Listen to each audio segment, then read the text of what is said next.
BJP के पूर्व राज्य मंत्री और उर्दू अकादमी के पूर्व चेयरमैन डॉक्टर अहमद राणा जी के जन्मदिन के अवसर पर शिवसेना प्रवक्ता Shailesh Pandey, INP computer technology के ओनर मनोज दुबे, प्रभात दुबे, अरविंद शुक्ला और अन्य गणमान्य लोगों ने अहमद राणा जी को उनके जन्मदिन पर बधाई दी।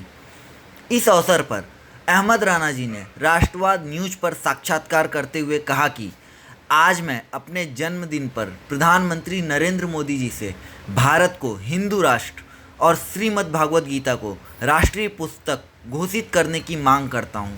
आइए सुनते हैं राणा जी ने क्या कहा। मैं डॉक्टर अहमद राणा, पूर्व अध्यक्ष उर्दू साहित्य एकेडमी महाराष्ट्र राज्य। आज 24 जनवरी है और मेरा जन्मदिन है।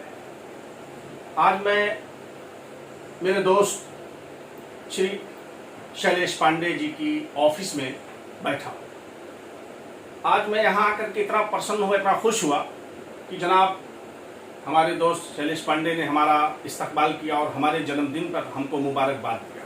और हमारे बहुत सारे दोस्त यहाँ जो बैठे हैं सबों ने मुझे मुबारकबाद दिया। मैं उसके लिए सबका तहे दिल से शुक्रिया अदा करता हूँ, खास तरीके से अपने दोस्त जनाब शैलेश पांडे जी का। आज के दिन मैं कुछ ज़रूरी बात करना चाहता हूं आपके चैनल के माध्यम से। मैं चाहता हूं कि राष्ट्रवाद न्यूज़ के माध्यम से आज मेरे जन्मदिन का जो मौका है ये कुछ खास हो जाए।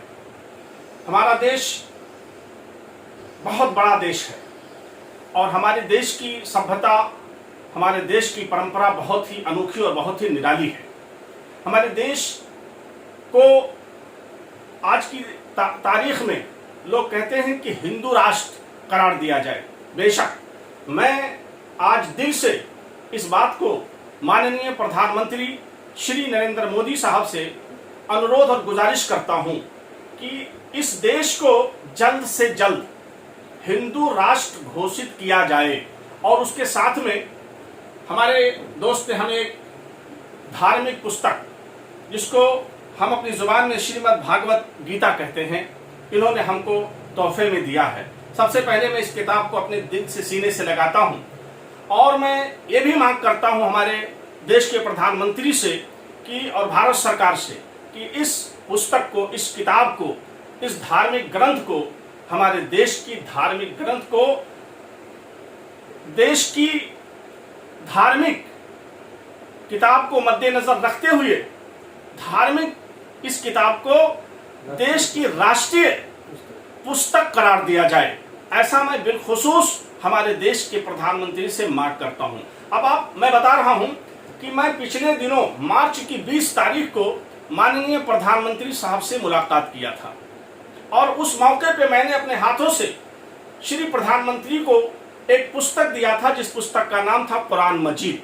और कुरान मजीद को जब मैंने प्रधानमंत्री जी को दिया तो उन्होंने बड़ी खुशी से कबूल किया और उन्होंने कहा मैं बहुत खुश हुआ। बिल्कुल इसी तरीके से धर्म के नाम पर, चूंकि हमारे देश की ये किताब है, हमारे देश के लोग इसको पढ़ते हैं और इसको धर्म के आधार पर अपने सीने से लगाते हैं। मैं चाहता हूं कि इस किताब को भी और इस देश को भी, जिस तरीके से मैंने कहा कि आज के जन्मदिन के मौका पर, मैं अपने जन्मदिन के मौका पर अगर हमारे प्रधानमंत्री ने मेरे इस बात को स्वीकार किया तो मैं इस देश में पैदा होकर सबसे ज्यादा खुशनसीब महसूस करूंगा कि मैं हिंदुस्तान जैसी सरजमीन पर पैदा हुआ।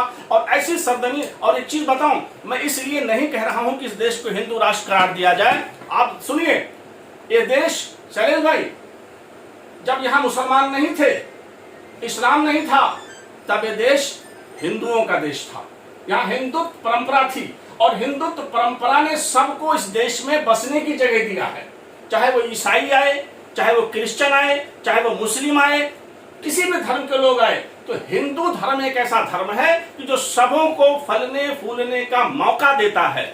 आने वाले वक्त में हकीकत में अगर ये देश हिंदू राष्ट्र घोषित कर दिया जाए तो इस देश में फिर से शांति का माहौल होगा, उन्नति का माहौल होगा, तरक्की का माहौल होगा और फिर हिंदुत्व के माहौल को सब लोग दिल से एक्सेप्ट करेंगे और यह देश बहुत ही कामयाब होगा। इन्हीं बातों के साथ मैं फिर से अपने देश के प्रधानमंत्री से अनुरोध करता हूं कि इस देश को हिंदू राष्ट्र घोषित किया जाए और इस पुस्तक को राष्ट्रीय पुस्तक करार दे दिया जाए। जय हिंद, जय महाराष्ट्र, धन्यवाद, खुदा हाफिज।